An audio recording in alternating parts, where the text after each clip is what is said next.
السلام علیکم ورحمۃ اللہ وبرکاتہ۔ آپ دیکھ رہے ہیں روحانی علم نقشبند چینل، محمد نصر اللہ نقشبندی حاضر خدمت ہوں۔ تو رمضان کے تقریباً روزے گزر چکے ہیں۔ اللہ تبارک و تعالیٰ آپ سب کے اور ہمارے روزوں کو قبول فرمائے، اور ہمارے جو رمضان میں عبادات ہیں ان کو قبول فرمائے، اور اس میں جو غلطی کوتاہی ہوئی ہو اللہ اپنے فضل سے معاف فرمائے۔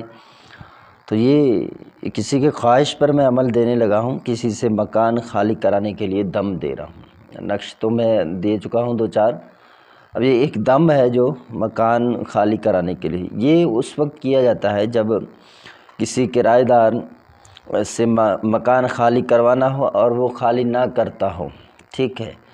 تو اس میں یہ ہے کہ کرائے پہ جو مکان دیا ہے، اب اس کو جو آپ خالی کروا رہے ہیں تو یہاں پر آپ کا جو ان کو خالی کروانا ہے مکان، تو یہ بھی جائز ہونا چاہیے۔ مقصد ایسا نہیں ہے بلا وجہ اس بیچارے کو نکال رہے ہیں اور کسی پیسے دار کو آپ وہاں بٹھانا چاہ رہے ہیں، یا کوئی آپ کو کہہ رہا ہے میں اس کو زیادہ پیسے دے رہا ہوں آپ یہاں سے خالی کروا دیں مکان۔ تو ایسی صورت میں نہیں، جب آپ کو ضرورت ہو اور شرعی طور پہ کوئی ممانعت نہ ہو تو پھر آپ سورہ القاریہ اس کو آپ 41 مرتبہ 41 بار کالی مرچوں پر دم کر کے اسی مکان کے اندر چھڑک دیں، ڈال دیں، انشاءاللہ عز و جل بہت جلدی وہ مکان خالی کر دے گا۔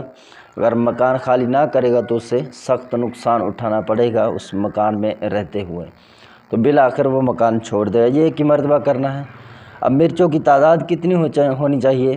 اگر 41 ہیں تو پھر بہتر ہے، اگر 41 نہیں ہے کم ہیں جب بھی چل جائے گا، بس جتنی تعداد آپ رکھ لیں، کالی مرچوں کی تعداد رکھ سکتے ہیں، بس 41 مرتبہ آپ نے پڑھ کے سب مرچوں کے اوپر دم کر دیں اور وہ اس مکان میں ڈال دیں، انشاءاللہ آپ کا کام ہو جائے گا۔